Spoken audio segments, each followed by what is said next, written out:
Yo, what's up once again mga kabarangay? Naririto tayo sa Sitio Bukid today. Ngayong hapong ito ay binibisita natin ang sinasagawang programa ni Kapitan. Karugtong ito ng Clean and Green Project dito sa Sitio Bukid. Ayan. Sa pangunguna ni Kapitan kasama si Konsehal at si Konsehala. Ayan. Binibisita natin na pinalinis kanina. Tingnan nyo ang ganda na ngayon ng lugar na ito. Ay maaliwalas na at ang mga damo ay Kap, any message? Oo.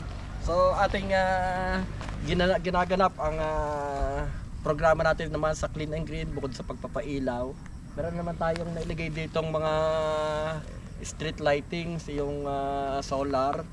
So kinukumusta ko naman, okay pa naman, walang maliwanag dito sa sitio. Para mas maging maliwanag, edi yung programa natin para sa pagpapatabas ay dinala naman natin dito sa ating Sitio Bukid. Kasama natin si Konsehal Polly Lirio at si Konsehal Luz. Duty nila ngayon, kaya binisita ko, di yan, nakasama ko sila. At ito ay nilalaan na natin ng sadyang pondo para sa paglilinis ng ating paligid, hindi lang mapagsabay-sabay. At medyo ito yung delinquenten lugar, makaraming mga puno, kaya kailangan ay magliwanag sa pagpapalinis. Ayan, titingnan natin yung dulo, bibistahin natin lahat para makita natin kung talagang nalinis hanggang doon sa may mga bahayan. So let's go. At binisita rin natin ang mga pinagawa ni Kapitan dito, ang street lights. At sa gabi, kung mapapansin niyo ito mga kabarangay, ay napakaliwanag nitong ikinabit nating street lights. Ayan, solar street lights nito. Tapos itong pandang ito, dinedire-diretso na yan ang paglilinis. Ay kita ninyo naman kung gaano kalinis ang bawat side. At ang kalsada ay talaga namang ito dati sangat-sangat ang mga kawayan dito sa may parting ito.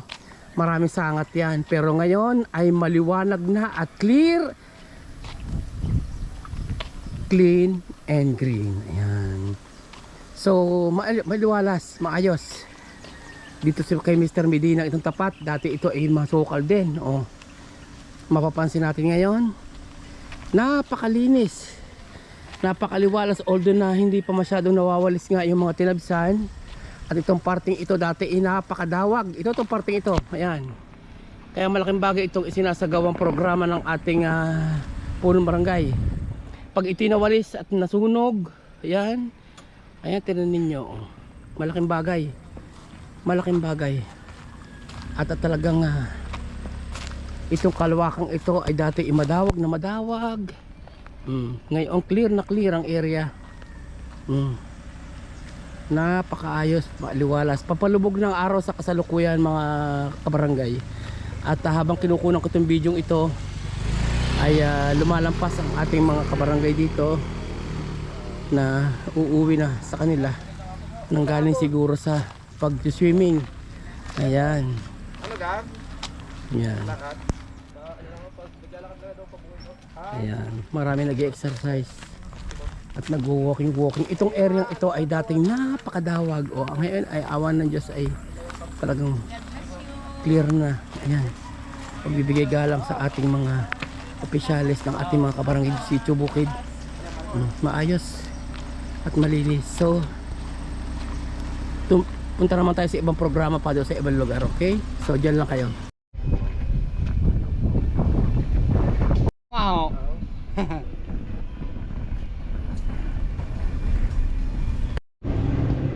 Ayan, bilang bahagi ng ating street lighting pa rin, nandito tayo sa papuntang ibaba. Ayan. At titignan natin. Ayan, stayin natin dito. Ayan, ang liwanag na. Saan parte nga ito, Kap? Kaya Chikuhan Village. Ayan, Chikuhan Village. So ayan, kahit maliit yung ilaw, maliwanag yan, 30 watts yan. And maganda yung brand na binili nga natin sa City Hardware before. So yan yung mga karagdagan. At papasak tayo dito sa Yan, Chikuhan Village. Maganda yung area. At sa gabi, napakaliwanag niya mga ikinabit na yan. At yan nyo, kaliit, small but lighter. Ayan, oh. Brighter pala. Ano ang tama doon? Ayan, ito ang Sitio Chikuhan. Ayan, napakaliwanag. At syempre, dahil nade-develop na yung lugar natin, imagine itong Chikuhang ito nung araw ay napakadawag at bihira lang ang residente. Ngayon ay tinanin nyo, aba, si Chapos Ngat pala din nakatira. Ayan, oh. Maliwanag na dito. Maliwanag na. Ayan, kahit maliwanag pa, may araw pa na kaunti, palubog ng araw, na kitang-kita yung liwanag ng maliit na ilaw. So mamaya pag inabot natin ang paglabas natin na medyo madilim na, kukunan pa rin natin yan ng coverage. Tingnan natin kung maliwanag na. So nandito tayo sa Sitio Chikuhan ni Edgar. Ayan, shout out. At papasok tayo dito. Ayan, hanggang dito sa may dulo dito ng Sitio Chikuhan. Liwanag, oh. Very bright yan mamaya. Ayan. Ito siya paggabi mga kabarangay. 30 watts. Good quality. LED street lights. Ayan. Ito yung sinasabi kong dito sa may parte ng Sitio Chikuhan. Ito yung liwanag. O, pagka nagkaroon ng tawag dito, abutan ng liwanag doon pa sa susunod na poste yung isa pa. So ito yung ilaw ng ilaw niya, oh. Maliwanag na, ha? Oh, liwanag, oh. Liwanag. Kitang-kita yung mga dumadaan. Oo